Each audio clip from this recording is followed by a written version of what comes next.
really depends whether you want one closer to your skin tone to cover blemishes or one that's lighter to brighten certain areas.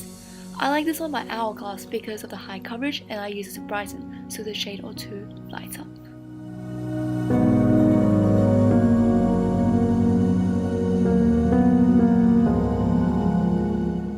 Bronzer. This is optional, but I prefer the sun-kissed look, and it gives your face more dimension. It also makes you look more glowy and healthier looking. Plus, it can double up as an eyeshadow later on. This is from Morphe in a shade you wouldn't understand. Lipstick. Now this is where it gets a little bit funky, I suppose. I think you should have some freedom with the colours because it is a personal preference thing. Nonetheless, I do think everyone should have a nude lipstick and a statement lip. In this case, a bright red. Why I say so is because lipstick can double up as cream blush and eyeshadow if you're on the go or on a budget. I do this trick all the time and use my nude lipstick as a blush. I have the Sephora collection Lip Stories in the colour Tan Lines, and I have the Rimmel London lipstick with collaboration with Kate in the shade 111 Kiss of Life.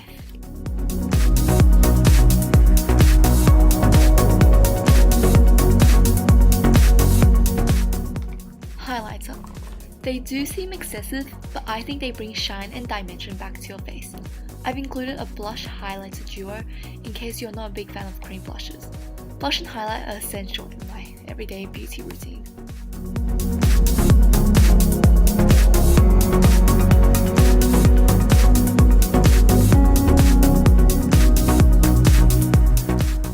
Brows.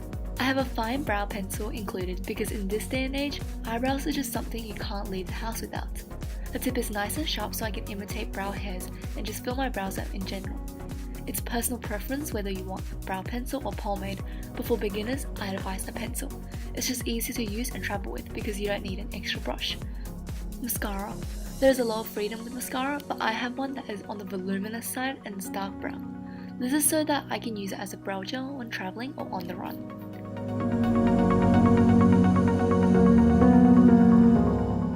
Powder.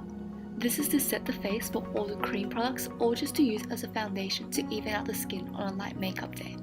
I have the CoverGirl Vitalist powder.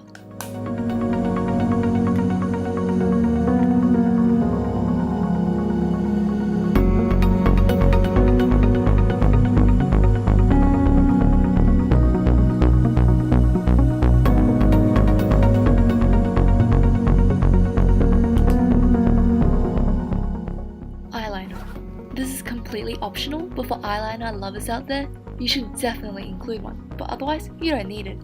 It's up to you whether you want a liquid liner or a gel liner, but I just prefer gels because they're easy to use and they're very beginner friendly.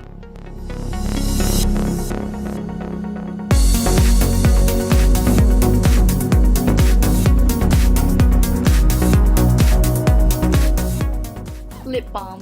I think it's so important to keep a lip balm in your makeup bag because it moisturizes your lips and can be a good base before you put on your lipstick.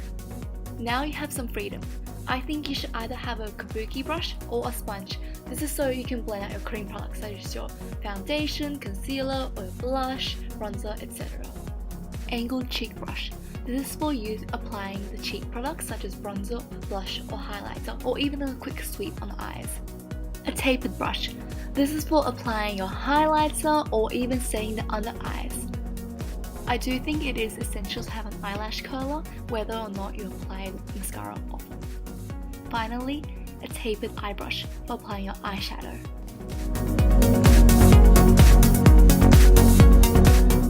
This is it. I hope you really enjoyed this video and found it helpful. Thank you so much for watching!